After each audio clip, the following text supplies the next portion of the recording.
Hello friends, कैसे हैं आप सभी। आई विश आप सभी बहुत ही अच्छे होंगे, बहुत ही अच्छे तरीके से आप अपनी स्टडीज को कर रहे होंगे। फ्रेंड्स, आज जो हम हमारा टॉपिक स्टार्ट कर रहे हैं, टॉपिक का नाम है डिमांड एंड रिकवरी। ओके, तो दो पार्ट होंगे इसके, पहला डिमांड और एक होगा उसका रिकवरी। एग्जाम के पॉइंट ऑफ व्यू से ये टॉपिक बहुत ही ज्यादा क्या है, इंपॉर्टेंट है। हर अटेम्प्ट में इस चैप्टर से लेके, इस टॉपिक से लेके क्वेश्चन बनता ही बनता है। और खास बात इसमें से ये है, ये टॉपिक अंडरस्टैंडिंग के पर्पज से बिल्कुल भी टफ नहीं है, या फिर ये कह दें बहुत ही क्या है, आसान है।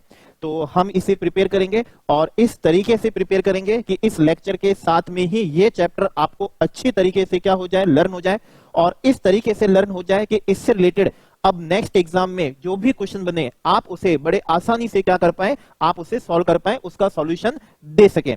तो आइए अब हमारा टॉपिक स्टार्ट करेंगे, डिमांड एंड रिकवरी। एक खास बात और है, इस टॉपिक के जो न्यूमेरिकल हैं, वो न्यूमेरिकल यूट्यूब चैनल पे ऑलरेडी क्या है, अपलोडेड है। तो ये चैप्टर के बाद में आप उसके क्या कर सकेंगे, न्यूमेरिकल कर सकेंगे। फिर आपके लिए एग्जाम पर्पस से ये चैप्टर 100% बहुत ही अच्छी तरीके से क्या हो चुकेगा, प्रिपेयर हो सकेगा आपका। तो आइए स्टार्ट करते हैं। सबसे पहले हम करेंगे डिमांड। तो आइए देखिए क्वेश्चन क्या बनता है। मान लीजिए आपके एग्जाम में क्वेश्चन यही आता है कि डिमांड कौन से केस में होती है, डिमांड कौन से केस में होती है। तो देखिए प्रेजेंस ऑफ माइंड का है, हमें कहना पड़ेगा कि अगर आप कंपोजिशन स्कीम के लिए एलिजिबल नहीं है, फिर भी आप कंपोजिट रेट से क्या कर रहे हैं, टैक्स का पेमेंट कर रहे हैं। आई रिपीट, आप कंपोजिशन स्कीम सेक्शन 10 से एलिजिबल नहीं है, फिर भी आप वहां पर दी गई रूल 7 में जो कंपोजिट रेट दी गई है, उस रेट से आप टैक्स का क्या कर रहे हैं, पेमेंट कर रहे हैं। तो जब भी डिपार्टमेंट को मालूम पड़ेगा, वो आपसे डिफरेंशियल टैक्स क्या करेगा, डिमांड करेगा। और वो डिफरेंशियल टैक्स डिमांड करने का जो प्रोसीजर होगा, वो होगा अंडर सेक्शन 73 एंड सेक्शन 74। तो हमारे क्वेश्चन का एक पॉइंट तो हो गया। चलिए वन मोर पॉइंट करते हैं। इनपुट सर्विस डिस्ट्रीब्यूटर हमने कवर किया था आईटीसी चैप्टर के अंदर। Input service distributor recipients, input service के जो रिसिपेंट होते हैं, उनको क्या करता है, आईटीसी का डिस्ट्रीब्यूशन करता है। और वो डिस्ट्रीब्यूशन जो करता है on the basis of ISD invoice करता है। चलिए ये भी हमें मालूम है। और उसको डिस्ट्रीब्यूशन करने का एक प्रो रेटा क्या दिया है, मैकेनिज्म दिया है। अगर इनपुट सर्विस डिस्ट्रीब्यूटर ने अगर एक्सेस क्या कर दिया है, क्रेडिट डिस्ट्रीब्यूट कर दिया है किसी पर्टिकुलर रिसिपेंट को, तो अब उससे वो क्रेडिट क्या किया जाएगा, डिमांड किया जाएगा, रिकवर किया जाएगा। और वो रिकवर करने का जो प्रोसीजर होगा, वो प्रोसीजर अंडर सेक्शन 73 और क्या होगा, सेक्शन 74 होगा। तो क्वेश्चन के दो पॉइंट तो हमारे हो चुके हैं। पहला था आप कंपोजिशन स्कीम के लिए एलिजिबल नहीं है, फिर भी आप कंपोजिट रेट से अंडर सेक्शन 10 में टैक्स का पेमेंट किए जा रहे हैं। तो अब डिफरेंशियल टैक्स का डिमांड जो होगा, वो डिमांड 73 74 से होगी। अगर आईएसडी ने एक्सेस क्रेडिट डिस्ट्रीब्यूट कर दिया है, तो वो रिकवर 73 और सेक्शन 74 में दिए गए प्रोसीजर से किया जा सकेगा। चलिए वन मोर पॉइंट करते हैं। जब भी आपकी जीएसटी में सेक्शन 65 में, सेक्शन 66 में ऑथोरिटीज ऑडिट होती है, स्पेशल ऑडिट होती है, और उस ऑडिट में डिटेक्ट होता है कि आपको कुछ टैक्स पेबल बन रहा है, आपका कोई टैक्स क्या बन रहा है, पेबल बन रहा है, तो वो टैक्स की डिमांड सेक्शन 73 और सेक्शन 74 में दिए गए प्रोसीजर से की जा सकेगी। तो अगर ऐसा क्वेश्चन एग्जाम में आ गया है, ठीक है, कि 73 74 अप्लाई कब होता है, तो हम ये उसका आंसर दे सकेंगे। अभी आंसर फिनिश नहीं है, आंसर अभी और सुनिए। सेक्शन 73 तब एप्लीकेबल होता है जब किसी पर्सन का टैक्स क्या है, नॉट पेड है। ओके, टैक्स शॉर्ट क्या है, पेड है। अच्छा, टैक्स नॉट पेड और शॉर्ट पेड कैसे हो सकता है, तो उसके कई क्या हो सकते हैं, रीजन हो सकते हैं। जैसे कि कुछ रीजन बताता हूं जिससे आपको लर्न हो जाए। आप जिस ट्रांजैक्शन को सप्लाई नहीं मान रहे हैं, डिपार्टमेंट की ओपिनियन में वो ट्रांजैक्शन क्या है, सप्लाई है, और आपने उस पर टैक्स का पेमेंट नहीं किया है। आपकी ओपिनियन में जो रेट ऑफ जीएसटी है वो 5% है, सीजीएसटी प्लस एसजीएसटी, लेकिन डिपार्टमेंट की ओपिनियन में उसकी रेट ऑफ जीएसटी 12 या 18% है, और उनके हिसाब से आपने टैक्स क्या करा है, शॉर्ट क्या करा है, पेड करा है। आप जिसे इंट्रास्टेट सप्लाई मान रहे हैं और रजिस्ट्रेशन में थ्रेशोल्ड का क्या कर रहे हैं, एंजॉय कर रहे हैं, प्रॉपर ऑफिसर की ओपिनियन में वो सप्लाई इंटरस्टेट है, और आप कंपलसरी रजिस्ट्रेशन के लिए लाइबल है अंडर सेक्शन किसमें, 24 में, और उनके अकॉर्डेंस में आपने टैक्स का पेमेंट नहीं किया है, दैट इज टैक्स क्या है, नॉट पेड है। तो ऐसे और भी कई रीजन बनाए जा सकते हैं याद करने के लिए कि 73 कब होता है, जब टैक्स नॉट पेड हो, या फिर टैक्स क्या हो, शॉर्ट पेड हो, या फिर हमारा क्या हो, आईटीसी रॉन्गली क्या हो, अवेल्ड हो। अच्छा, आईटीसी रॉन्गली अवेल्ड कैसे हो सकता है? तो सेक्शन 16 में हमको एलिजिबिलिटी और कंडीशन दी है कि कब रजिस्टर्ड पर्सन उसका आईटीसी क्या कर सकता है, अवेल कर सकता है। तो ऐसा हो सकता है कि उन कंडीशंस की हमने कंप्लायंस नहीं की है, फिर भी हमने उसका क्या ले लिया, आईटीसी ले लिया। जैसे एक याद करने के लिए कि एक कंडीशन यह है कि हमको सप्लाई क्या हो जानी चाहिए, रिसीव हो जानी चाहिए, हमें गुड्स रिसीव हो गए हो, हमें सर्विसेज रिसीव हो गई हो। और जब तक हमें गुड्स रिसीव नहीं होते हैं और जब तक हमें services deem to be received नहीं होती है, तब तक रजिस्टर्ड पर्सन आईटीसी नहीं ले सकता है, तब तक रजिस्टर्ड पर्सन आईटीसी नहीं ले सकता। आपने आईटीसी ले लिया तो आपका आईटीसी रॉन्गली क्या हो गया, अवेल हो गया। सेक्शन 17 और सब सेक्शन 5 ब्लॉक्ड क्या है, आईटीसी है। आपने ब्लॉक्ड आईटीसी का भी आईटीसी क्या कर लिया, अवेल कर लिया। ये हुआ है आईटीसी रॉन्गली अवेल। तो फिर ऐसी स्थिति में डिपार्टमेंट सेक्शन 73 का रास्ता क्या कर सकेगा, अपना सकेगा। अच्छा, और 73 कब एप्लीकेबल हो सकेगा, जब आपका आईटीसी रॉन्गली क्या है, यूटिलाइज है।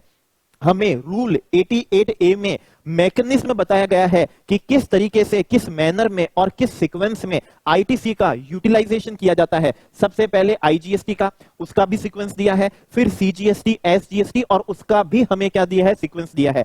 अगर हमारे रजिस्टर्ड पर्सन ने आईटीसी का यूटिलाइजेशन रूल 88A के अकॉर्डेंस में नहीं किया है, तो हम बोल सकेंगे कि आईटीसी रॉन्गली क्या है, यूटिलाइज है। और इन केस अगर आईटीसी रॉन्गली यूटिलाइज होता है तो प्रॉपर ऑफिसर सेक्शन 73 का रास्ता अपना सकता है, किस चीज के लिए, उसको रिकवर करने के लिए, उसकी डिमांड करने के लिए। अभी आंसर और है, ओके, क्वेश्चन आएगा तो हम प्रॉपर आंसर देंगे और प्रॉपर क्या ले सकेंगे, मार्क्स ले सकेंगे। सेक्शन 73 तब भी एप्लीकेबल होगा जब हमें एरोनियस क्या हो चुका है, रिफंड हो चुका है। एरोनियस क्या हो चुका है, रिफंड हो चुका है। एरोनियस रिफंड कैसे हो सकता है, जो सप्लाई जीरो रेटेड सप्लाई है ही नहीं, लेकिन हमारे अकॉर्डेंस में वो सप्लाई क्या है, जीरो रेटेड क्या है, सप्लाई है, हमने उस पे रिफंड क्या कर लिया है, क्लेम कर लिया। रिफंड क्या हो सकता है, आईटीसी का भी हो सकता है। रिफंड टैक्स पेड ऑन किसका हो सकता है, सप्लाई का भी हो सकता है। तो यहां पर दोनों ही कवर हैं, वर्ड किसमें, एरोनियसली किसमें, रिफंडेड में। तो अगर हमें एरोनियसली रिफंडेड हो गया है तो फिर उस चीज के लिए सेक्शन 73 का रास्ता अपनाया जा सकता है डिपार्टमेंट के द्वारा, प्रॉपर ऑफिसर के द्वारा। तो ये हमारे पहले क्वेश्चन का क्या हुआ, सॉल्यूशन हुआ। वापस से आपको मेमोराइज करा देता हूं। Tax not paid, short paid, ITC wrongly availed, ITC wrongly utilise, और क्या है, एरोनियसली क्या है, रिफंडेड है। एरोनियसली क्या है, रिफंडेड है। अच्छा, कौन कौन से केसेस हमें लॉ में दिए हैं, कंपोजिशन वाला, आईएसडी ने एक्सेस क्रेडिट डिस्ट्रीब्यूट कर दिया, ऑडिट के केस में डिटेक्शन होता है कि आपका टैक्स क्या है, पेबल है, तो फिर सेक्शन 73 का रास्ता अपनाया जा सकेगा प्रॉपर ऑफिसर के द्वारा। तो ये हमारा हुआ है सेक्शन 73 की एप्लीकेबिलिटी कब होती है। आइए अब आपको लॉ से इसको मैच भी करा देता हूं। डिटर्मिनेशन ऑफ क्या है, टैक्स नॉट पेड, टैक्स क्या है, नॉट पेड, और क्या है, शॉर्ट पेड टैक्स, इधर या फिर तो नॉट पेड है या फिर शॉर्ट पेड है, और एरोनियसली क्या है, रिफंडेड है। एरोनियसली रिफंडेड में आईटीसी का रिफंड भी कवर हो चुका है, सप्लाई पे जो टैक्स का पेमेंट किया गया है उसका भी रिफंड यहां पर क्या हो चुका है, कवर हो चुका है। और आईटीसी रॉन्गली क्या है, आईटीसी क्या है, रॉन्गली अवेल्ड। आपने ब्लॉक्ड का क्या ले लिया, आईटीसी ले लिया, कंडीशंस की कंप्लायंस के बिना आईटीसी ले लिया, और आईटीसी क्या है, यूटिलाइज। तो सेक्शन 73 की एप्लीकेबिलिटी होती है। अब विशेष बात यह है, ओके, सिंपल क्वेश्चन एग्जाम में ऐसा बनता नहीं है। सेक्शन 73 एंड सेक्शन 74 की एप्लीकेबिलिटी में फर्क यह है कि 73 तब एप्लीकेबल होगा, 73 तब एप्लीकेबल होगा जब, ध्यान दीजिएगा वर्ड्स को, जब प्रॉपर ऑफिसर की ओपिनियन में, वापिस से ध्यान दीजिएगा, प्रॉपर ऑफिसर की ओपिनियन में आपका जो टैक्स नॉट पेड है, आपका जो टैक्स शॉर्ट पेड है, आपका आईटीसी जो रॉन्गली क्या है, अवेल है, आपका जो आईटीसी रॉन्गली क्या है, यूटिलाइज है, या फिर आपको एरोनियसली क्या हो चुका है, रिफंड हो चुका है, वो प्रॉपर ऑफिसर की ओपिनियन में, आई रिपीट, प्रॉपर ऑफिसर की ओपिनियन में वो किस वजह से है, by means of, by reason other than fraud. Proper officer को वो फ्रॉड का रीजन नहीं लग रहा है, विलफुल मिस स्टेटमेंट नहीं लग रहा है,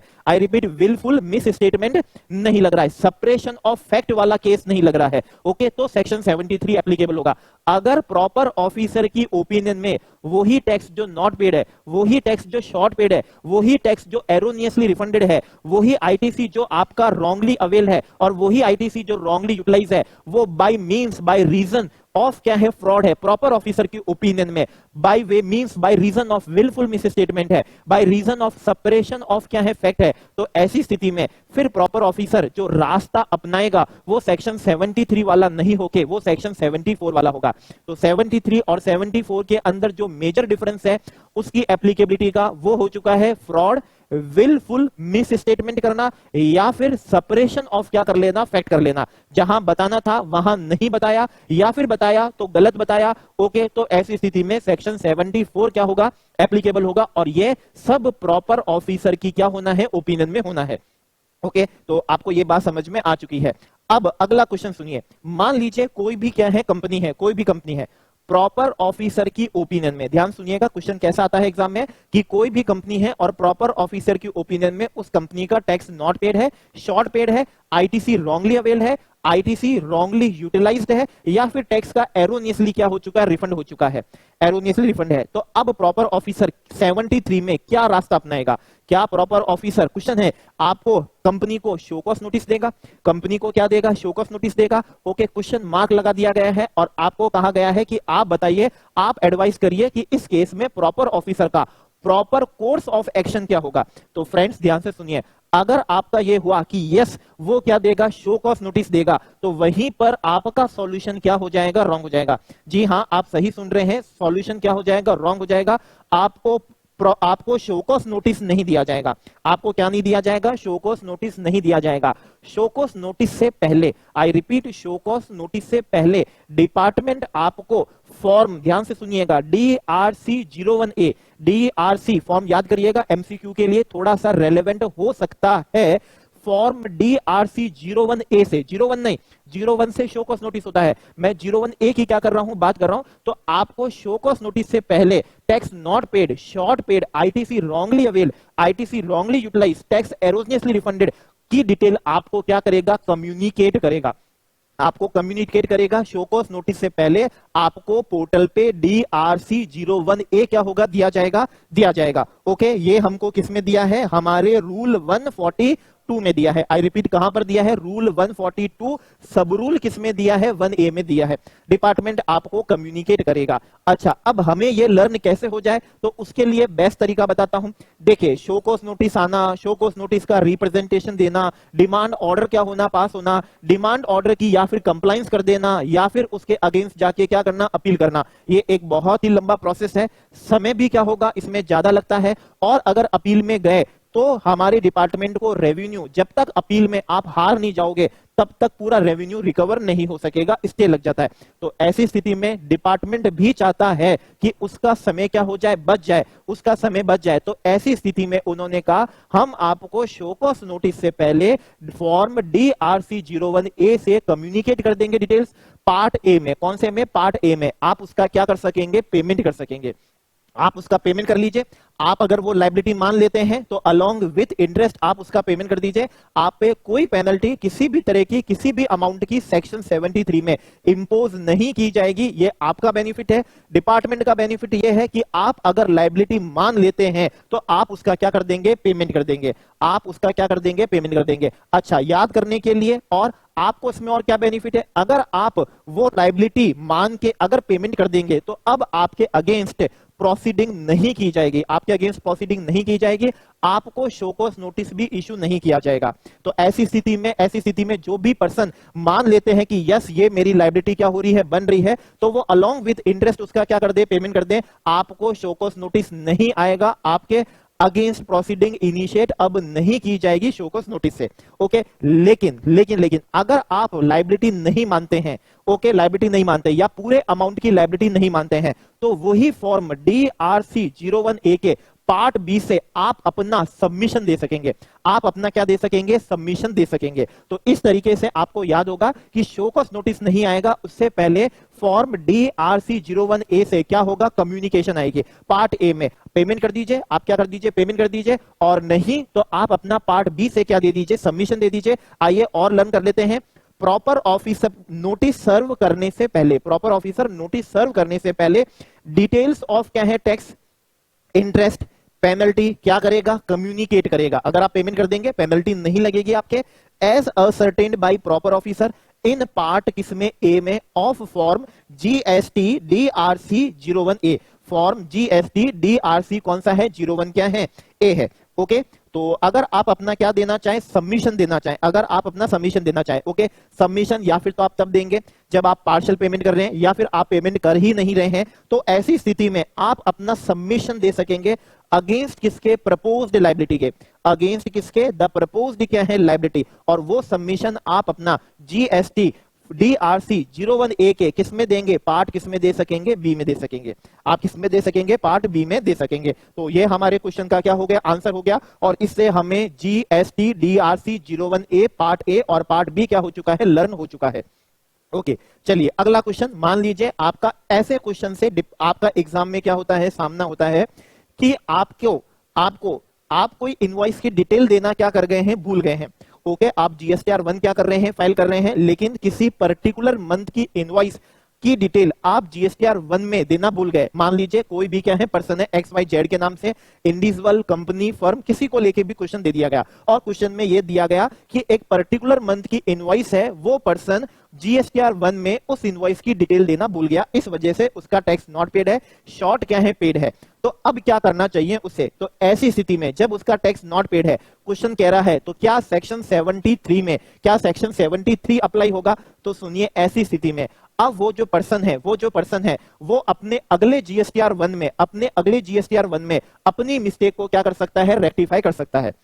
ओके, लेकिन ध्यान दीजिएगा उसको रेक्टिफाई करने की भी हमें एक क्या दी गई है, टाइम लिमिट दी गई है। उस टाइम लिमिट तक जो इनवॉइस की डिटेल देना आप क्या कर गए थे, भूल गए थे, आप खुद से अगले GSTR 1 में आप उसकी डिटेल क्या कर दीजिए, दे दीजिए, आप उस पे टैक्स का पेमेंट कर दीजिए, आप उस पे इंटरेस्ट का क्या कर दीजिए, पेमेंट कर दीजिए। ओके, सेक्शन 73 पिक्चर में आएगा ही नहीं। तो ये हमारे क्वेश्चन का क्या हो गया, आंसर हो गया। लेकिन अब इस क्वेश्चन का अगला पार्ट, और अगला पार्ट ये कहता है कि मान लीजिए अब वो इनवॉइस की डिटेल जो आपने नहीं दी है, अपलोड नहीं करी है, वो आपको मिस्टेक रेक्टिफाई करने की टाइम लिमिट के बाद में क्या होता है, मालूम पड़ता है कि बाद में क्या होता है, मालूम पड़ता है। तो अब ऐसी स्थिति में उस पर्सन के लिए प्रॉपर कोर्स ऑफ एक्शन क्या होगा। अगर ये इस तरह का क्वेश्चन पूछा गया तो अब आप क्या कहेंगे, तो क्या आप शो कॉज नोटिस का वेट करेंगे, क्वेश्चन ने ऐसा पूछा तो इसका जवाब दीजिएगा, बिल्कुल भी नहीं। हमें शो कॉज नोटिस, ये बात सही है कि अब हम मिस्टेक रेक्टिफाई नहीं कर सकते, लेकिन अभी भी हमें शो कॉज नोटिस का वेट करने की कोई आवश्यकता नहीं है।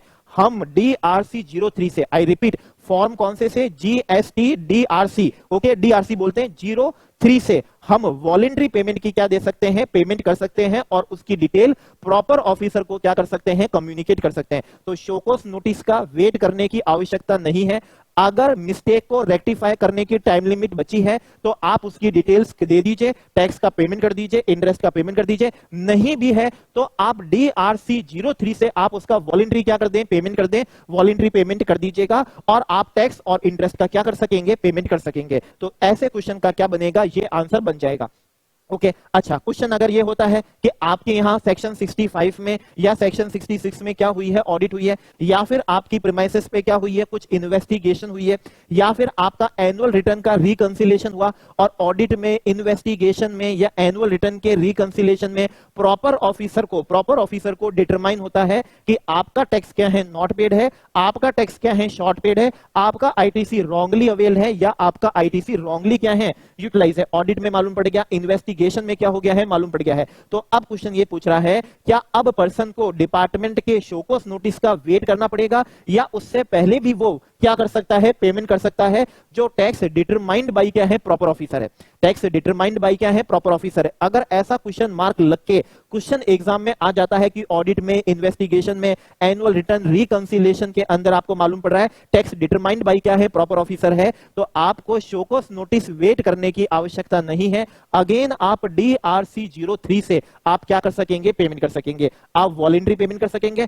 ऑडिट में जो tax determined by proper officer है वो भी DRC 03 से कर सकेंगे, इन्वेस्टिगेशन का भी DRC 03 से कर सकेंगे, एनुअल रिटर्न रिकंसिलेशन का भी आप DRC 03 से क्या कर सकेंगे, पेमेंट कर सकेंगे। ओके, और पेमेंट आप करेंगे टैक्स अमाउंट का और पेमेंट आप करेंगे किसका, इंटरेस्ट अमाउंट का, और इसकी डिटेल आप कम्युनिकेट करेंगे DRC 03 से।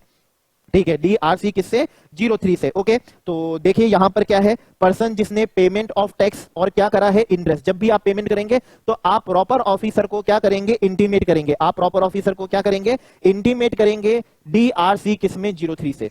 आप DRC 03 से उसकी क्या दे देंगे, इंटीमेशन दे देंगे। तो हमने इस तरह के क्वेश्चन को भी क्या कर लिया है, लर्न कर लिया है।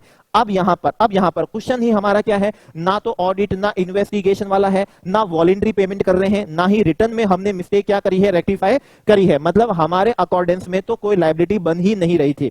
ओके, लेकिन प्रॉपर ऑफिसर के अकॉर्डेंस में क्या बन रही है, लायबिलिटी बन रही है। और प्रॉपर ऑफिसर ने DRC 01 से हमें क्या दे दिया है, शो कॉज नोटिस दे दिया है।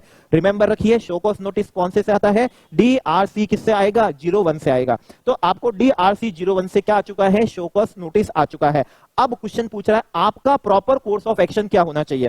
पहला केस, जहां आप अपनी लायबिलिटी को क्या कर रहे हैं, एडमिट कर रहे हैं कि यस मैं मानता हूं कि इतना टैक्स मेरा नॉट पेड है, या इतना टैक्स मेरा क्या है, शॉर्ट पेड है। मेरी गलती थी कि मैं मान रहा था 5%, लेकिन आपने जब नोटिस दिया, आपने मेरे को क्या दिए, फैक्ट उसमें बताए हैं। ब्रीफ आपने शो कॉज नोटिस में क्या करा जाएगा, ब्रीफ किया जाएगा फैक्ट के बारे में। तो मैं उसको मान रहा हूं और यस की यस 12% 18% की लायबिलिटी है। और दूसरा पार्ट ये बोलता है कि पर्सन नहीं मान रहा है, आज भी पर्सन की ओपिनियन यही है कि उस पे 5% रेट वाला ही क्या होना चाहिए, टैक्स एप्लीकेबल होना चाहिए। तो अब क्वेश्चन ये बोल रहा है, आप एडवाइस करें कि दोनों केस में पर्सन का प्रॉपर कोर्स ऑफ एक्शन क्या होना चाहिए। तो पहले वाले पॉइंट का आंसर क्या देंगे, जहां आप लायबिलिटी क्या कर लेते हैं, एडमिट कर लेते हैं, तो वहां आप आंसर देंगे शो कॉज नोटिस के विद इन 30 डेज में आप उसका क्या कर दें, पेमेंट कर दें।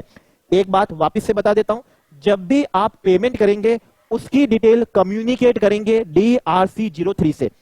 शोकस नोटिस के कंप्लायंस में पेमेंट करो, वॉलेंट्री पेमेंट करो, ऑडिट से पेमेंट करो, इन्वेस्टिगेशन से करो, एनुअल रिटर्न रिकंसिलिएशन से करो, कैसे भी करो, DRC 03 से आप प्रॉपर ऑफिसर को कम्युनिकेट कर देंगे। आपका प्रॉपर कोर्स ऑफ एक्शन ये है कि आप विद इन 30 डेज में क्या कर दें, पेमेंट कर दें। इसका क्या फायदा है, अगर आप विद इन 30 डेज में पेमेंट कर देते हैं शोकॉज नोटिस के विद किसके साथ, ब्याज के साथ, किसी भी तरह की आप पे क्या नहीं लगाई जाएगी, पेनल्टी नहीं लगाई जाएगी। अगर आप अपनी लायबिलिटी क्या कर लेते हैं, एडमिट कर लेते हैं, तो आप DRC 03 से विद इन 30 डेज में आप उसका क्या कर दीजिए, पेमेंट करके डिटेल क्या कर दीजिए, कम्युनिकेट कर दीजिए। Okay, complete. अब हमारा कौन सा है, सेकंड पार्ट, जहां आप लायबिलिटी एडमिट नहीं कर रहे हैं, तो उस केस में क्या, तो उस केस में आपको फिर क्या करना है, DRC 06 से। ओके, DRC 06 से आप अपना क्या दे सकेंगे, रिप्रेजेंटेशन दे सकेंगे। जहां आप अपनी लायबिलिटी एडमिट नहीं कर रहे हैं, आपकी ओपिनियन में कि उस सप्लाई पे 5% की ही क्या है, रेट है, या आपकी ओपिनियन में वो क्या नहीं है, सप्लाई नहीं है, और आपको विश्वास है कि आप यह प्रॉपर ऑफिसर को साबित भी करके रहेंगे, तो ऐसी स्थिति में आपको DRC 06 से क्या करना है, अपना रिप्रेजेंटेशन देना है, किस पे, पोर्टल पे, इलेक्ट्रॉनिक। अब यहां पर क्वेश्चन एक ऐसा MCQ में बन सकता है, ये जो पोर्टल पे आप अपना रिप्रेजेंटेशन दे रहे हैं, क्या आप पर्सनल हियरिंग क्या कर सकते हैं, डिमांड कर सकते हैं क्या। मतलब कुछ ऐसी बातें हैं जो प्रॉपर ऑफिसर के सामने बैठकर आप उसे क्या करना चाहते हैं, समझाना चाहते हैं, आपको ऐसा लगता है कि ये चीजें पोर्टल से नहीं बताई जा सकेगी, इसको तो मुझे सामने बैठ के ही समझाना पड़ेगा, तो क्या आप पर्सनल हियरिंग का मौका ले सकते हैं क्या। MCQ अगर ऐसा बना तो आप आंसर देंगे यस। आप DRC 06 के अंदर, DRC 06 जो रिप्रेजेंटेशन का होता है, आप उससे पर्सनल हियरिंग क्या कर सकते हैं, डिमांड कर सकते हैं। देखिए छोटे छोटे पॉइंट्स हैं, ओके, ये लिखे हुए नहीं है ना रूल में, ना ही किसमें, हमारे सेक्शन 73 में, लेकिन जो हमारा फॉर्म होता है DRC 06, वहां हमें सुविधा दी गई है कि हम जब भी अपना क्या दें, रिप्रेजेंटेशन दें, तो उस रिप्रेजेंटेशन में पर्सनल हियरिंग क्या कर सकते हैं, डिमांड कर सकते हैं। तो हमारा आंसर क्या हुआ, अगर आप लायबिलिटी क्या कर रहे हैं, एडमिट कर रहे हैं, तो आपके लिए एडवाइसेबल है विद इन 30 डेज में आप क्या कर दीजिए, पेमेंट कर दीजिए। आप पे किसी भी तरह की पेनल्टी नहीं लगेगी। लेकिन अगर आप लायबिलिटी एडमिट नहीं करते हैं, तो आपके लिए प्रॉपर कोर्स ऑफ एक्शन ये है कि आप उस शोकॉज नोटिस का DRC 06 से क्या करें, रिप्लाई करें। DRC 06 से आप उसका क्या कर दीजिए, रिप्लाई कर दीजिए, रिप्रेजेंटेशन दे दीजिए। पर्सनल हियरिंग चाहते हैं तो पर्सनल हियरिंग भी क्या कर लीजिए, मान लीजिए, और आप अपना रिप्रेजेंटेशन क्या कर दीजिए, सबमिट कर दीजिए। रिप्रेजेंटेशन क्या करें, सबमिट करें। तो आइए अब हम यहां पर क्या कर रहे हैं, देख रहे हैं the representation referred, the representation जो है, रिप्रेजेंटेशन जो होगा हमारा, ओके, अपलोडेड इन GST, मतलब DRC 01 से जो शोकॉज नोटिस आया है, उसका रिप्रेजेंटेशन हम जो पोर्टल पे करेंगे, वो किससे करेंगे, DRC किससे करेंगे, 06 से करेंगे। हम DRC किससे करने वाले हैं, 06 से करने वाले हैं। ओके, तो आइए अब हम एक बार लीगल टेक्स्ट भी हम क्या कर लेते हैं, देख लेते हैं जितना भी हमने पढ़ा। तो सेक्शन 73 है हमारा, any tax not paid, any tax short paid, erroneously क्या है, रिफंडेड है, एरोनियसली रिफंडेड है, ओके, या फिर आईटीसी रॉन्गली अवेल और कौन सा यूटिलाइज है। लेकिन प्रॉपर ऑफिसर की ओपिनियन में वो क्या नहीं है, for reason other than fraud है, अदर देन क्या है, विलफुल मिस स्टेटमेंट है, और अदर देन सेपरेशन ऑफ क्या है, फैक्ट है। तो ऐसी स्थिति में वो आपको सेक्शन 73 का क्या करेगा, रास्ता अपनाएगा। ओके, रास्ता अपनाएगा। कौन अपनाएगा, प्रॉपर ऑफिसर। इस प्रॉपर ऑफिसर को वर्ड भी हम चबाएंगे, इसका भी हम जूस निकालेंगे। सबसे पहले तो वो आपको डीआरसी 01A से, डीआरसी किससे, 01A से आपको क्या करेगा, पार्ट ए में क्या कर देगा, कम्युनिकेट कर देगा। आप पेमेंट कर सकते हैं पूरा, या फिर आप पार्शियल पेमेंट करके सबमिशन दे सकते हैं पार्ट बी में। ओके, पार्ट बी में अगर आपने पेमेंट नहीं करते हैं तो फिर आपको क्या होगा, शोकॉस नोटिस आएगा। प्रॉपर ऑफिसर शैल सर्व क्या होगा, show cause notice. Show cause notice form DRC किससे होगा, 01 से होगा। ओके, रिक्वायरिंग हिम टू क्या है, शो कॉज, कारण बताइए। आप पूरा पेमेंट कर दीजिए, आपको कारण बताने की आवश्यकता ही नहीं है। ओके, बस आप डिटेल दे दीजिएगा, कम्युनिकेट कर दीजिएगा डीआरसी किससे, 03 से। लेकिन अगर आप सबमिशन देना चाहते हैं तो आप डीआरसी 06 से अपना क्या दे सकेंगे, सबमिशन दे सकेंगे। तो वो आपको कह रहे हैं कि हमें कारण बताएं, व्हाई ही शुड नॉट पे अमाउंट स्पेसिफाइड इन क्या है, नोटिस। तो जब आपको डीआरसी क्या होगा, 01 होगा, उसमें आपको ब्रीफ भी दिया जाएगा, आपके केस का फैक्ट का क्या दिया जाएगा, ब्रीफ दिया जाएगा, आपको रीजन दिया जाएगा, आपको रीजन भी दिया जाएगा, कौन से सेक्शन से 73 या 74 का शो कॉज नोटिस है, ये भी उसमें क्या किया जाएगा, मेंशन किया जाएगा। कितना टैक्स आपका शॉर्ट पेड है, नॉट पेड है, वो भी अमाउंट स्पेसिफाई किया जाएगा। तो जो नोटिस आएगा उस नोटिस में अमाउंट स्पेसिफाई किया जाएगा कि इतना आप अमाउंट क्या करें, पे करें, अलोंग विथ किसके साथ में, इंटरेस्ट के साथ में, अलोंग विथ इंटरेस्ट के साथ में, और पेनल्टी। पेनल्टी सेक्शन 73 की, पेनल्टी अंडर सेक्शन 73 जो है वो है हमारी 10% ऑफ टैक्स।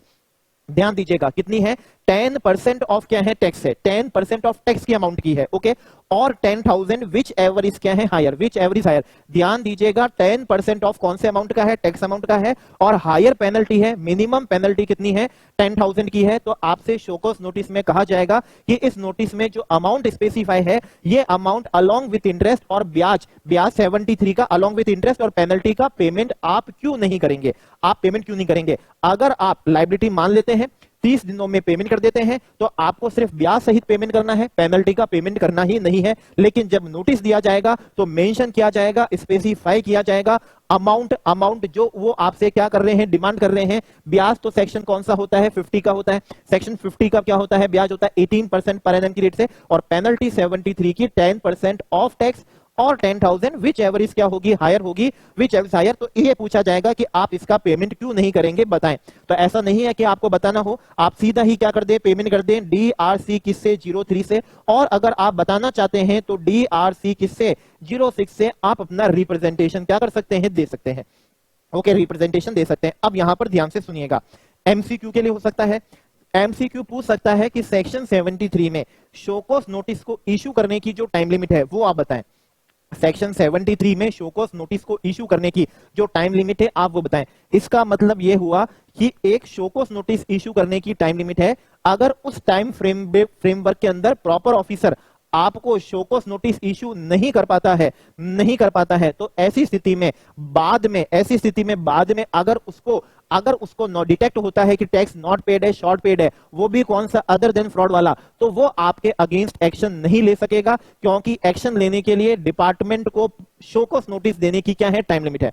शोकॉस नोटिस देने की टाइम लिमिट है। एमसीक्यू बन सकेगा और रॉन्ग होने की भी क्या है, चांसेस हैं। अब वो टाइम लिमिट क्या होगी, वो हमको 73 के सब सेक्शन किस में दी है, 2 में दी है। सब सेक्शन 2 में जो हमें टाइम लिमिट दी है शोकॉस नोटिस इशू करने की, वो हमें 2 years and 9 months नहीं दी है। 2 years and 9 months मतलब 33 months नहीं दी है। हमें जो सेक्शन 73 में शोकॉस नोटिस इशू करने की जो टाइम लिमिट है, एमसीक्यू बन सकता है 2 years और कौन सा 9 months, 33 months, दोनों ही ऑप्शन क्या है, रॉन्ग है। करेक्ट ऑप्शन कौन सा है कि आपको शोकॉस नोटिस इशू किया जा सकेगा एटलीस्ट 3 months प्रायर। तो 3 महीने से पहले, कितने भी पहले दे सकते हैं, लेकिन at least 3 months prior to time limit specified in subsection 10। तो सबसेक्शन 10 में जो डिमांड ऑर्डर पास करने की जो टाइम लिमिट है उस टाइम लिमिट से, उस ड्यू डेट से, उस टाइम लिमिट से at least 3 months before notice issue करना डिपार्टमेंट के लिए क्या रिक्वायर्ड है। तो 2 years and 9 months रॉन्ग हो चुका है, 33 मंथ्स भी क्या हो चुका है, रॉन्ग है। करेक्ट क्या है, जो सब सेक्शन 10 के अंदर जो टाइम लिमिट दी है ऑर्डर पास करने की, वो जो भी टाइम लिमिट है उस टाइम लिमिट से at least 3 months before show cause notice क्या है, इशू करने का है, शो कॉज नोटिस इशू करने का। एमसीक्यू ऐसा भी हो सकता है, जैसे मान लीजिए डिमांड ऑर्डर पास करने की टाइम लिमिट 31 दिसंबर है, तो एटलीस्ट 3 मंथ्स पहले का मतलब क्या हुआ, December, November, October, that is 30th of September। Okay, अब क्वेश्चन ये कहता है, मान लीजिए नोटिस इशू हुआ 30th of September को और पर्सन को सर्व हुआ 1st of October को। आपको बताना है क्या ये नोटिस वैलिड है या नहीं है। नोटिस इशू हुआ 30th ऑफ किसको, सितंबर को, सर्व हुआ है 1st ऑफ किसको, अक्टूबर को।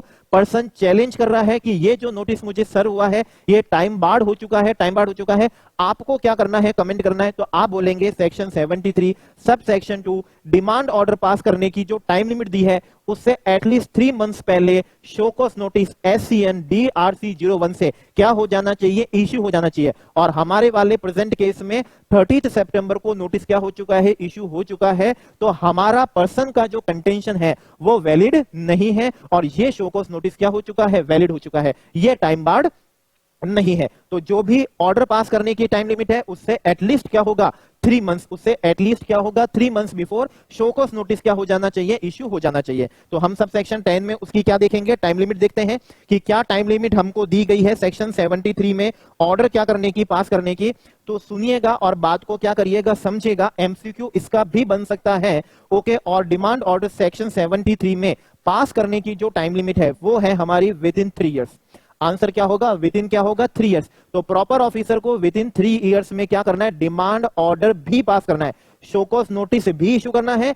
ओके, और डिमांड ऑर्डर भी क्या करना है, पास करना है। दोनों विद इन क्या करने हैं, टाइम में ही करने हैं, विद इन टाइम में करने हैं। डिमांड ऑर्डर है विद इन कितने ईयर्स में, 3 इयर्स। अच्छा, 3 इयर्स कब कौन से हैं, तो जिस फाइनेंशियल ईयर की आप डिमांड रेज कर रहे हैं, जिस फाइनेंशियल ईयर के रेस्पेक्ट में आपने शो कॉज नोटिस दिया है, जिस फाइनेंशियल ईयर का आप टैक्स नॉट पेड और शॉर्ट पेड का आपने SCN दिया है, उस फाइनेंशियल ईयर के एनुअल रिटर्न फाइल करने की जो भी ड्यू डेट होगी उस ईयर में, जो भी ड्यू डेट होगी, क्योंकि ड्यू डेट एक्सटेंड भी होती है, ड्यू डेट एक्सटेंड भी होती है। तो उस फाइनेंशियल ईयर के annual return section 44 sub section कौन सा है, 1 जो है GSTR 9 जो है, GSTR 9A जो है कंपोजिशन वालों का। तो जो भी एनुअल रिटर्न फाइल करने की उस फाइनेंशियल ईयर की जो भी ड्यू डेट थी, ओके, वहां से कितने साल, 3 साल। क्योंकि एनुअल रिटर्न फाइल होने के बाद, रिकंसिलेशन होने के बाद डिटरमाइंड होता है कि टैक्स आपका क्या है, नॉट पेड है या क्या है, शॉर्ट पेड है। तो ऐसी स्थिति में एनुअल रिटर्न फाइल करने की जो ड्यू डेट है,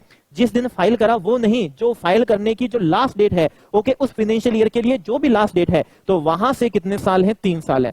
वहां से कितने साल है, 3 साल है। किस केस में, जब टैक्स नॉट पेड है, टैक्स आपका शॉर्ट पेड है, ITC आपका रॉन्गली अवेल है या ITC आपका रॉन्गली यूटिलाइज है। लेकिन एरोनियस रिफंड के केस में एनुअल रिटर्न का कोई मतलब नहीं है, एनुअल रिटर्न का कोई सेंस ही नहीं है एरोनियस रिफंड के केस में। तो वहां 3 साल होंगे फ्रॉम द डेट ऑफ कौन सा, erroneous refund, from the date of कौन सा, एरोनियस रिफंड। तो आइए सबसेक्शन कौन सा है, ये 10 है हमारा। Okay, time limit of issue of demand order, demand order issue करने की भी क्या है, टाइम लिमिट है। Okay, show cause notice issue करने की टाइम लिमिट है, डिमांड ऑर्डर इशू करने की क्या है, टाइम लिमिट है। ओके, अगर आपने ओके, क्वेश्चन बनता है कि आपने show cause notice, question exam में है कि शो कॉज नोटिस तो आपने सेक्शन 73 और सब सेक्शन 2 की टाइम लिमिट में इशू कर दिया, लेकिन सब सेक्शन 10 की बताई हुई टाइम लिमिट में आपने डिमांड ऑर्डर क्या नहीं करा, पास नहीं करा। तो अब इसका बताइए इस प्रोसीडिंग का फेट क्या होगा, क्या तकदीर होगी। तो आप आंसर देंगे अगर सेक्शन 73 सब सेक्शन 10 की टाइम लिमिट में डिमांड ऑर्डर पास नहीं हुआ है, तो आपका आंसर होगा वो प्रोसीडिंग को डीम्ड टू बी क्या मान लिया जाएगा, कंक्लूडेड मान लिया जाएगा। आप आंसर देंगे कि अब वो प्रोसीडिंग डीम्ड टू बी क्या हो चुकी है, कंक्लूडेड हो चुकी है, अब कोई डिमांड रेज नहीं की जा सकती है उसके रेस्पेक्ट में, उस शो कॉज नोटिस के रेस्पेक्ट में। तो ये आप इस क्वेश्चन का क्या देंगे, एग्जाम में आंसर देंगे। तो हम यहां पर थे टाइम लिमिट, तो प्रॉपर ऑफिसर शेल इशू क्या है, ऑर्डर आएगा DRC 07 से।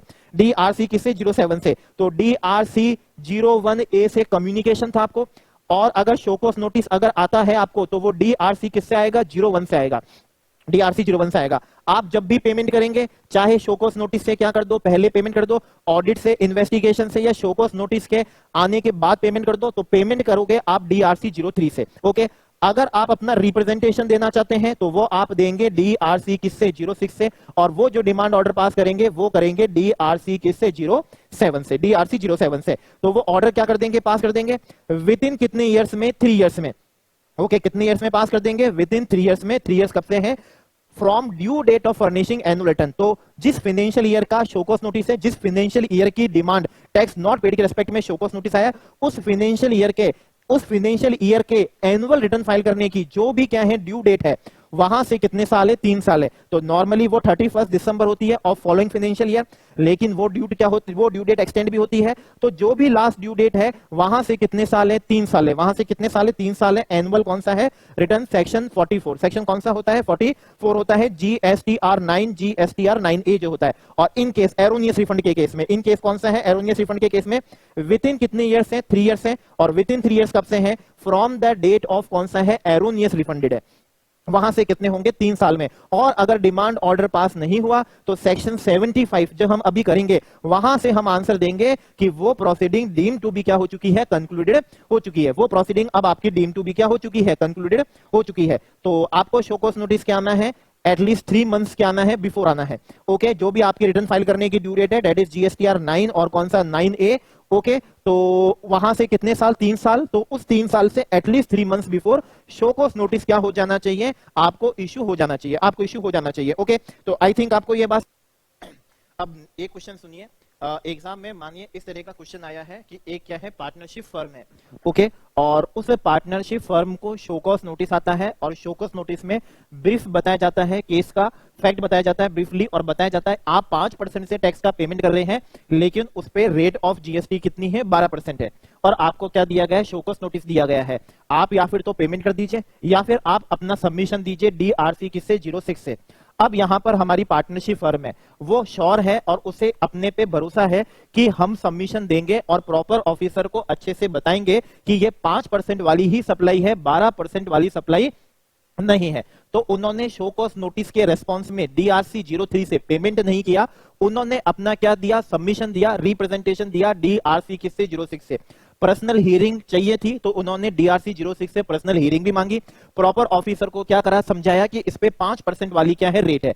अभी प्रोसीडिंग क्या हो रही है, चल रही है, प्रोसीडिंग चल रही है, और वो पार्टनरशिप फर्म अभी भी 5% की रेट से ही क्या कर रहे हैं, टैक्स का पेमेंट कर रहे हैं आगे वाले पीरियड का। आगे वाले पीरियड का मतलब जिस पीरियड का शोकॉज नोटिस आया है उसके आगे वाले पीरियड में भी वो 5% की रेट से, अब भी वो 5% की रेट से ही उन्होंने क्या करा हुआ है, पेमेंट कर रहे हैं, पेमेंट किया हुआ है। तो अब आपसे क्वेश्चन में पूछा जाता है, पार्टनरशिप फर्म से ये जानना चाह रहे हैं, या पार्टनरशिप फर्म ये जानना चाह रही है कि अब आगे वाला जो पीरियड है, जिस पीरियड में पार्टनरशिप फर्म अपना क्या दे रही है, रिप्रेजेंटेशन दिया, तो वो जो रिप्रेजेंटेशन वाला जो पीरियड है, रिप्रेजेंटेशन वाला पीरियड है, क्या प्रॉपर ऑफिसर उसके लिए भी शोकॉज नोटिस ही क्या करेगा, इशू करेगा? क्योंकि प्रॉपर ऑफिसर की ओपिनियन में तो रेट ऑफ GST कितनी है, 12% है, और पार्टनरशिप फर्म बड़े कंफर्म है कि इस पे 5% वाली ही क्या होगी, रेट ऑफ GST होगी, और वो कंटिन्यूअसली लगातार 5% की रेट से ही सप्लाई पे टैक्स का पेमेंट किए जा रहे हैं। तो अब आगे के जो पीरियड हैं, जो फर्दर पीरियड है, फ्यूचर के जो पीरियड है, हमारे रिप्रेजेंटेशन जो पीरियड है, क्या अब प्रॉपर ऑफिसर उन पीरियड के लिए भी DRC 01 से शोकॉज नोटिस ही क्या करेगा, इशू करेगा? ये क्वेश्चन आपसे पूछा गया, तो आप आंसर देंगे नो, नहीं। जहां ग्राउंड क्या है, सेम है, मतलब जिस ग्राउंड पे आपको पहले शोकॉज नोटिस आया है, अगर आज भी प्रॉपर ऑफिसर की डिमांड का ग्राउंड क्या है, सेम है, अगर सेम ग्राउंड है, तो अब आपको शोकॉज नोटिस नहीं देंगे, आपको शोकॉज नोटिस की जगह क्या देंगे, स्टेटमेंट देंगे, DRC किससे, 02 से। तो आपका आंसर क्या होगा, शोकॉज नोटिस नहीं आएगा, क्या आएगा, स्टेटमेंट आएगा। ये तभी हो सकेगा जब हमारे जो ग्राउंड है डिमांड के, वो शोकॉज नोटिस में जो ग्राउंड थे वो सेम ग्राउंड है, किसके लिए, स्टेटमेंट के लिए। तो डिपार्टमेंट प्रॉपर ऑफिसर को डिटेल्ड प्रोसेसिंग करने की, शोकॉज नोटिस पेपर वर्क करने की वो जरूरत नहीं है, वो उसे शॉर्ट में क्या दे सकेगा, DRC 02 से क्या दे सकेगा, स्टेटमेंट दे सकेगा। तो आइए सब सेक्शन 3 हम क्या करते हैं, देखते हैं। और सब सेक्शन 3 में क्या कहा गया है, where a notice has been issued, where a notice has been क्या है, issued under subsection 1, that is DRC 01 में हमको क्या हुआ है, शोकॉज नोटिस इशू हुआ है। उसमें हमको ब्रीफली क्या बताया गया है, हमको ब्रीफली क्या बताया गया है, फैक्ट बताया गया, रीजन भी बताया गया। ओके, तो हमको क्या आया है, पहले शोकॉज नोटिस आया है, तो प्रॉपर ऑफिसर में सर्वे स्टेटमेंट, तो अब दोबारा शोकॉज नोटिस की आवश्यकता नहीं है। अब क्या हो सकेगा, स्टेटमेंट हो सकेगा डीआरसी किससे, 02 से, containing details of tax paid. ये जो स्टेटमेंट है इसमें भी आपको बताया जाएगा डिटेल्स ऑफ टैक्स पेड की, नॉट पेड की, शॉर्ट पेड की, आईटीसी रॉन्गली अवेल्ड की, आईटीसी किसकी, रॉन्गली यूटिलाइज की, कौन से पीरियड की, फॉर सच पीरियड की other than those covered under subsection 1। तो सबसेक्शन 1 में जिस पीरियड का क्या आया है, शोकॉज नोटिस आया है, ओके, उसका अदर पीरियड जो होगा, उसके अलावा जो पीरियड होगा, उसके आगे का जो पीरियड होगा, उसे हम बोलेंगे कौन सा वाला पीरियड, जिस पीरियड में हम प्रॉपर ऑफिसर को क्या दे रहे थे, रिप्रेजेंटेशन दे रहे थे, और 5% के साथ ही टैक्स का क्या कर रहे थे, पेमेंट कर रहे थे। तो उस पीरियड के लिए क्या आएगा, आपको स्टेटमेंट आ सकेगा ऑन पर्सन चार्जेबल विद क्या है, टैक्स, और कौन से आएगा, डीआरसी किससे आएगा, 02 से आएगा। आप इसकी लायबिलिटी अगर क्या करते हैं, मानते हैं, वैसे तो मानेंगे नहीं, अगर आप क्या कर जाते हैं, मान जाते हैं, तो स्टेटमेंट नहीं देते। अगर आप मान जाते हैं तो डीआरसी 03 से आप पेमेंट की डिटेल क्या कर दीजिए, कम्युनिकेट कर दीजिए। आप उसकी डिटेल क्या कर सकेंगे, कम्युनिकेट कर सकेंगे। ओके, अब एक बात समझिएगा, हमने कहा है कि डिमांड के लिए शोकॉज नोटिस देना क्या है, बहुत जरूरी है, लेकिन अभी रिप्रेजेंटेशन पीरियड का तो डिमांड शोकॉज नोटिस तो आया नहीं, उसका तो क्या दिया गया है, स्टेटमेंट दिया गया है। तो अब एग्जाम में क्वेश्चन ये आता है कि उस रिप्रेजेंटेशन पीरियड का प्रॉपर ऑफिसर ने जो डीआरसी 02 से आपको स्टेटमेंट दिया है, अब पर्सन ये बोल रहा है कि चूंकि आपने मुझको शोकॉज नोटिस नहीं दिया है, तो कल आप डिमांड ऑर्डर उस पीरियड का क्या नहीं कर सकते, पास नहीं कर सकते, क्योंकि शोकॉज नोटिस देना क्या था, जरूरी था। तो ऐसे केस में आप आंसर क्या देंगे, आप आंसर देंगे सेक्शन 73 और सबसेक्शन 4, कि आपको जो सबसेक्शन 3 में जो स्टेटमेंट दिया गया है डीआरसी कौन सा, 02, डीआरसी कौन सा, 02, उसे ही डीम्ड आपको मान लेना है, कौन सा, डीआरसी 01, वही आपका क्या है, शोकॉज नोटिस है, उसी को ही आपको क्या मानना है, आपका शोकॉज नोटिस मानना है। तो देखिए, सर्विस ऑफ सच स्टेटमेंट, वो जो स्टेटमेंट है डीआरसी 02 है, shall be deem to be service of notice, उसको ही आप अपना डीआरसी 01 मान लीजिए, शोकॉज नोटिस मान लीजिए, on such person under subsection 1, आप सबसेक्शन 1 का उसे शोकॉज नोटिस मान लीजिए, subject to the condition that ground relied upon, जो है ground relied upon for such tax period other than those covered under subsection 1 are the same. तो statement तभी दिया जाता है जब जिस पीरियड का शोकॉज नोटिस है, उस पीरियड के जो डिमांड के जो ग्राउंड है, वो ग्राउंड आगे भी क्या रहे हो, सेम रहे हो, तो आपको स्टेटमेंट दिया जा सकता है, और उसी स्टेटमेंट को डीम टू बी क्या मान लिया जाएगा, शोकॉज नोटिस मान लिया जाएगा, if ground relied upon are the क्या है, सेम है, तो ही क्या दिया जाएगा, स्टेटमेंट दिया जाएगा, और उसी स्टेटमेंट को आप अपना क्या मान सकेंगे, आप अपना क्या मान सकेंगे, शोकॉज नोटिस मान सकेंगे। ओके, चलिए, तो अब हमारा सबसेक्शन हम क्या देखते हैं, 5 भी देखते हैं। आपको अभी डीआरसी किसके बारे में बताया, 03 के बारे में। शोकॉज नोटिस आने के बाद में आप पेमेंट करना चाह रहे हैं लायबिलिटी मान के, तो उसकी डिटेल कम्युनिकेट कर दें डीआरसी 03 से। ऑडिट के अंदर कुछ डिटेक्ट होता है कि आपका टैक्स नॉट पेड है और आप उसकी कंप्लाइंस में पेमेंट करना चाहते हैं, शोकॉज नोटिस से पहले डीआरसी 03 से पेमेंट करके आप कम्युनिकेट कर दीजिए। इन्वेस्टिगेशन के अंदर कुछ डिटेक्ट होता है, टैक्स क्या है, नॉट पेड है, आप डीआरसी 03 से पेमेंट करके डिटेल कम्युनिकेट कर दीजिए। आप खुद वॉलंटरी शोकॉज नोटिस आने से पहले आप क्या करना चाहते हैं, पेमेंट करना चाहते हैं, और रेक्टिफाई करने की टाइम लिमिट एक्सपायर हो चुकी है, आप पेमेंट कर दीजिए और डीआरसी 03 से उसकी डिटेल क्या कर दीजिए, कम्युनिकेट कर दीजिए। एनुअल रिटर्न रिकंसिलेशन से मालूम पड़ा कि कुछ टैक्स नॉट पेड हुआ है हमारा, तो आप वो पेमेंट कर दीजिए, डीआरसी 03 से आप उसकी डिटेल क्या कर दीजिए, कम्युनिकेट कर दीजिए। तो शोकॉज नोटिस आने के बाद में पेमेंट करें, शोकॉज नोटिस आने से पहले आप क्या कर ले, वॉलंटरी पेमेंट कर ले। डिटेल जो कम्युनिकेट करते हैं वो डीआरसी किससे करते हैं, 03 से करते हैं। अगर आप वॉलंटरी पेमेंट कर रहे हैं तो आपको आपके अकॉर्डिंग जितना क्या बन रहा है, टैक्स बन रहा है, आपका ओन असर्टेनमेंट के अकॉर्डिंग आप पेमेंट कर दीजिए। अगर ऑडिट हुई है उसके अकॉर्डिंग मालूम पड़ा है टैक्स नॉट पेड है, इन्वेस्टिगेशन में मालूम पड़ा है कि टैक्स नॉट क्या है, पेड है, तो प्रॉपर ऑफिसर ने जितना टैक्स डिटरमाइन करा उतना आप क्या कर दीजिए, पेमेंट कर दीजिए, और उसकी डिटेल डीआरसी 03 से क्या कर दीजिए, कम्युनिकेट कर दीजिए। और आइए देखते हैं subsection 5, the person chargeable with tax, the person chargeable with क्या है, टैक्स, में बिफोर सर्विस ऑफ क्या है, नोटिस, आपके नोटिस आने से पहले, ओके, या फिर स्टेटमेंट आने से पहले, पे the amount of tax along with interest, ब्याज तो देना, पेनल्टी तो देनी नहीं है, ओके, सिर्फ टैक्स और क्या होगा, ब्याज होगा। आपको सेक्शन 50 वाला ब्याज है, 18% पर एनम की रेट से क्या होता है, ब्याज होता है, ड्यू डेट के अगले दिन से ब्याज का मीटर चालू हो जाता है, वो आप पे कर दीजिए on the basis of his own क्या है, असर्टेनमेंट है। ओके, अगर आप मिस्टेक रेक्टिफाई कर सकते हैं तो आप मिस्टेक रेक्टिफाई कर लीजिए, अगर टाइम लिमिट एक्सपायर हो गई है तो आप वॉलंटरी पेमेंट कर दीजिए, जितना भी आपकी ओन असर्टेनमेंट का है उतना पेमेंट आप कर दीजिए विद इंटरेस्ट के साथ में, और डीआरसी 03 से कम्युनिकेट कर दीजिए, डीआरसी 03 से कम्युनिकेट कर दीजिए। अगर ऑडिट से मालूम पड़ा है, इन्वेस्टिगेशन से मालूम पड़ा है, ओके, या शोकॉज नोटिस से क्या पड़ा है, मालूम पड़ा है, तो आप पेमेंट है प्रॉपर ऑफिसर। तो ऑडिट के केस में ascertain bye proper officer, investigation के केस में असर्टेन बाय क्या है, प्रॉपर ऑफिसर है। आप उसका DRC 03 से पेमेंट करके उसकी डिटेल को क्या कर दीजिए, कम्युनिकेट कर दीजिए। वॉलंटरी पेमेंट टैक्स और किसका होगा, इंटरेस्ट का होगा। आप बिफोर शोकॉज नोटिस भी क्या कर सकेंगे, पेमेंट कर सकेंगे। ऑन असर्टेन का मतलब क्या हो गया, ऑन असर्टेन मतलब ऑडिट हो गया, इन्वेस्टिगेशन है, वॉलंटरी, एनुअल रिटर्न, रिकंसिलिएशन या जो भी रीजन है, आप रीजन DRC 03 में बता दीजिए। ओके, DRC 03 में बता दीजिए। ये तो क्या होगा, ये तो होगा आपका असर्टेन बाई कौन सा होगा, प्रॉपर ऑफिसर होगा, प्रॉपर ऑफिसर होगा। अगर आप वॉलंटरी पेमेंट कर रहे हैं तो असर्टेन बाई क्या हो गया, पर्सन हो गया, और वो आप DRC 03 से प्रॉपर ऑफिसर को इन्फॉर्म करेंगे। किसी भी तरह की कोई भी पेनल्टी नहीं होगी और सिर्फ क्या होगा, ब्याज ही होगा, सिर्फ और सिर्फ क्या होगा, ब्याज ही होगा। ओके, तो कोई आपके क्या नहीं लगना है, पेनल्टी नहीं लगनी है। आप DRC 03 के अकॉर्डिंग आप उसमें कम्युनिकेट कर दीजिए और ब्याज पेमेंट कर दीजिए, ब्याज पेमेंट कर दीजिए। अब एक बात ध्यान से समझिएगा, मान लीजिए आपका क्या आया है, शोकॉज नोटिस आया है, और शोकॉज नोटिस क्वेश्चन बोलता है कि मान लीजिए कोई भी क्या है, एक पर्सन है, मिस्टर ए है, उसको शोकॉज नोटिस दिया है प्रॉपर ऑफिसर ने, सेक्शन 73 सब सेक्शन किससे 1 से, DRC कौन सा 01, और उसमें कहा गया है कि आपका टैक्स क्या नहीं है, नॉट क्या है, पेड है।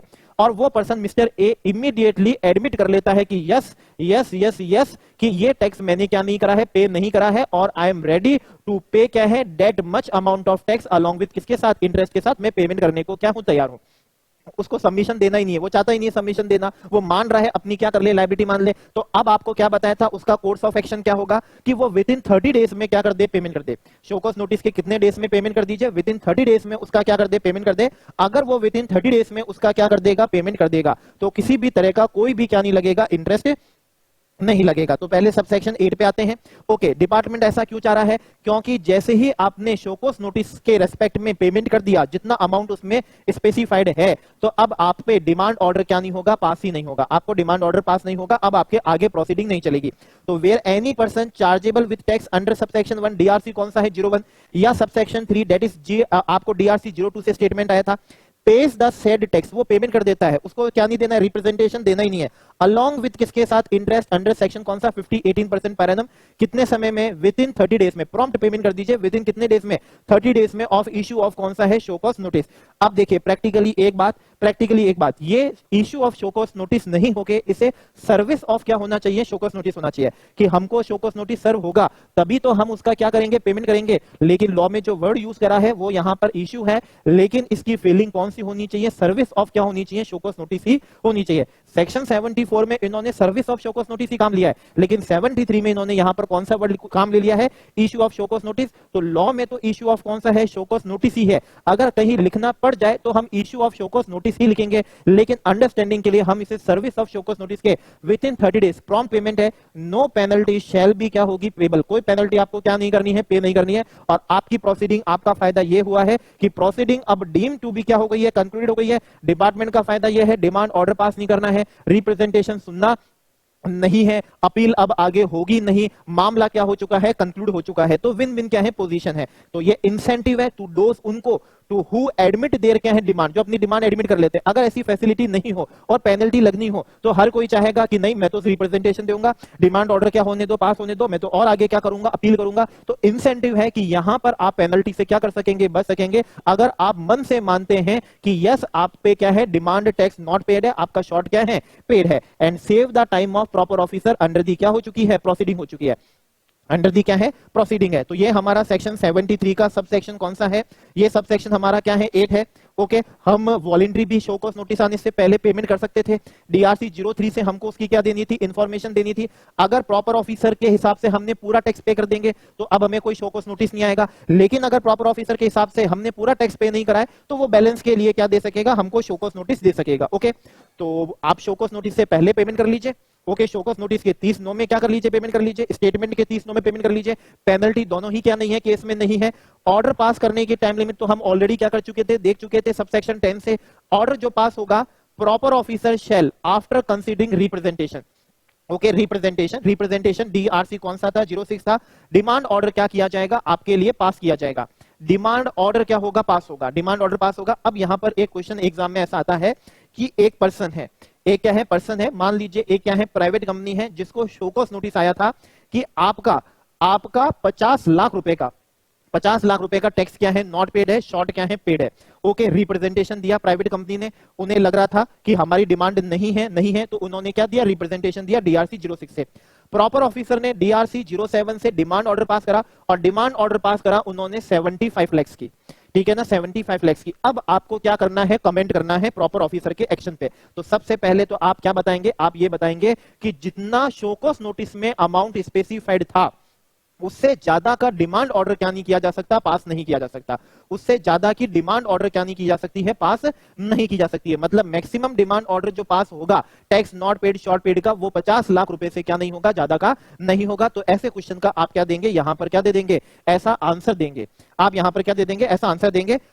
तो determining the amount of tax interest, penalty कितनी है, 10% ऑफ टैक्स की है, ध्यान रखेंगे, और 10,000 विच एवर इसके है हायर है। ओके, ये आपके क्या होगी, पेनल्टी होगी। एंड इश्यू एंड क्या होगा, ऑर्डर होगा। ऑर्डर आपको ध्यान है डीआरसी किससे, 07 से होगा। बिना डिमांड ऑर्डर के क्या नहीं हो सकती, रिकवरी हो नहीं सकती। बिना शोकॉस नोटिस के डिमांड ऑर्डर पास नहीं होगा, और बिना डिमांड ऑर्डर के क्या नहीं होगी, रिकवरी नहीं होगी। बिना डिमांड ऑर्डर की रिकवरी नहीं होगी। पेनल्टी 10% ऑफ कौन से अमाउंट की है, टैक्स अमाउंट की है।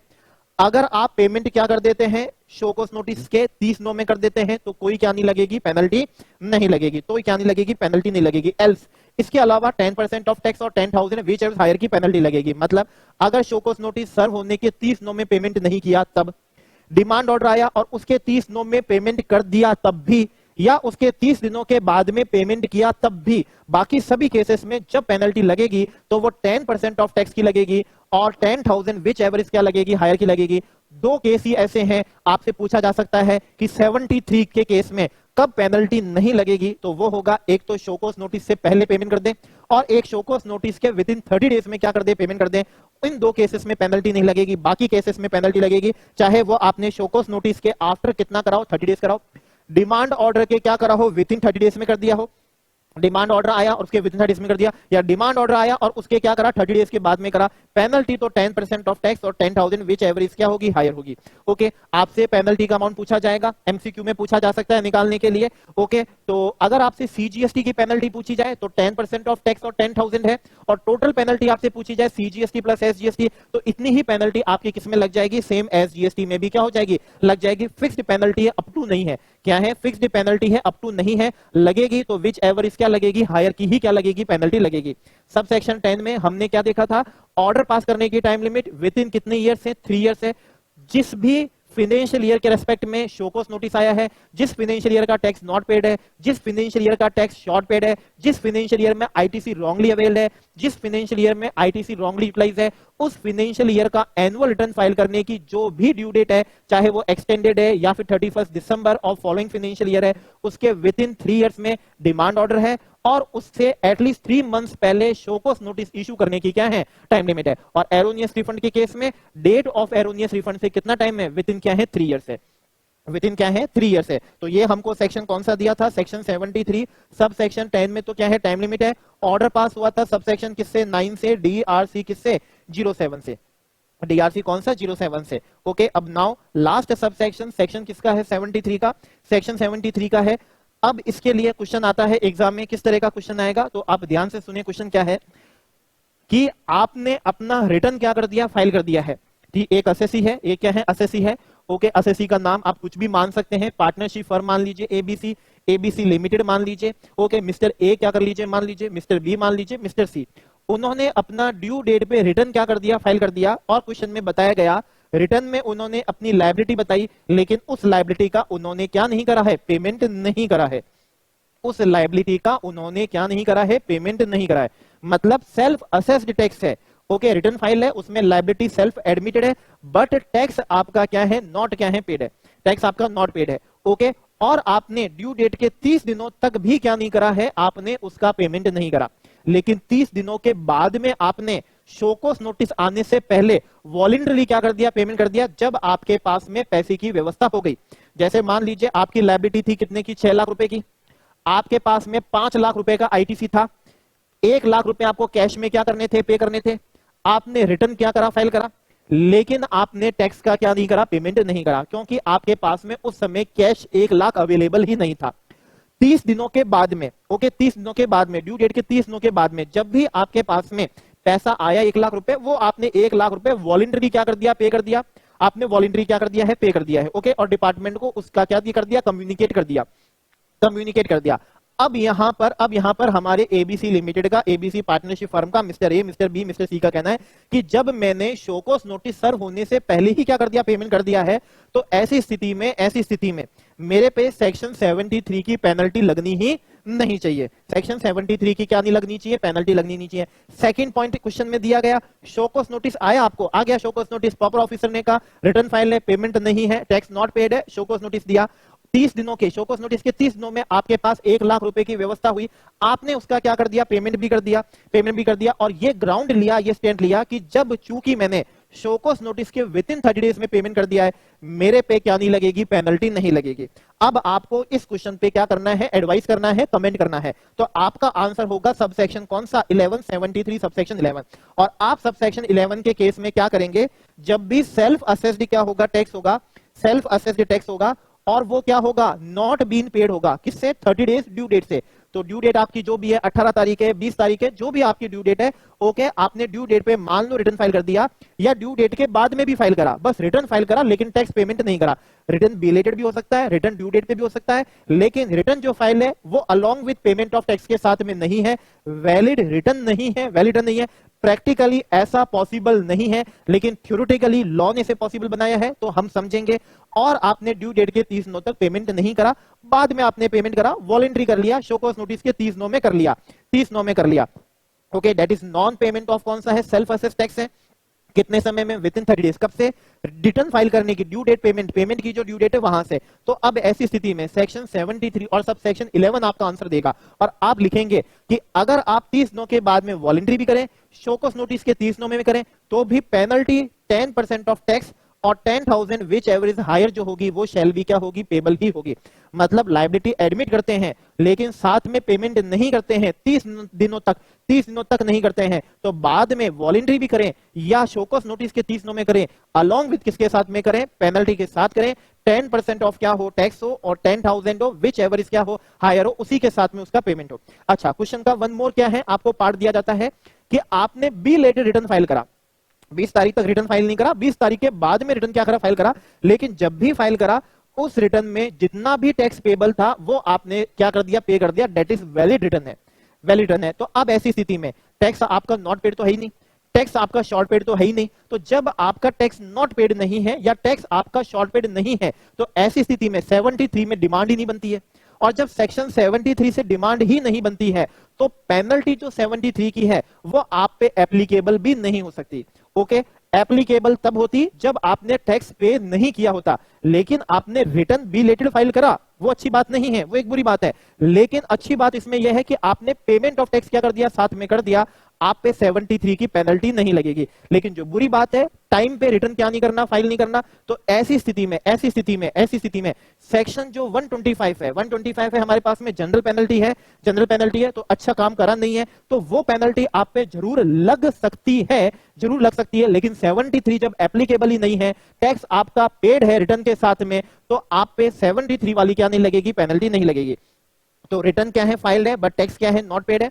ओके, टैक्स क्या है, नॉट पेड है, तो वेवर ऑफ पेनल्टी का बेनिफिट आपको नहीं मिलेगा। दैट इज कौन सा, बिफोर शोकॉज नोटिस वाला या शोकॉज नोटिस के विद इन कितने वाला, 30 डेज वाला।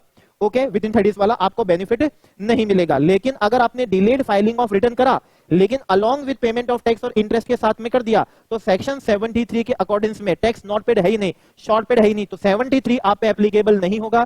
73 में आपकी क्या नहीं लगेगी, पेनल्टी नहीं लगेगी। हाँ, अगर आप पे पेनल्टी लग सकेगी तो वो जरूर लग सकेगी, और वो पेनल्टी आपके हो सकेगी कौन से, सेक्शन किसके, 125 की। वो पेनल्टी आपके किसकी हो सकेगी, सेक्शन 125 की क्या लग सकेगी, पेनल्टी लग सकेगी। आइए वो भी हम इधर से क्या कर लेते हैं, देख लेते हैं। ओके, तो ये हमारा है in accordance with section 73 subsection 11।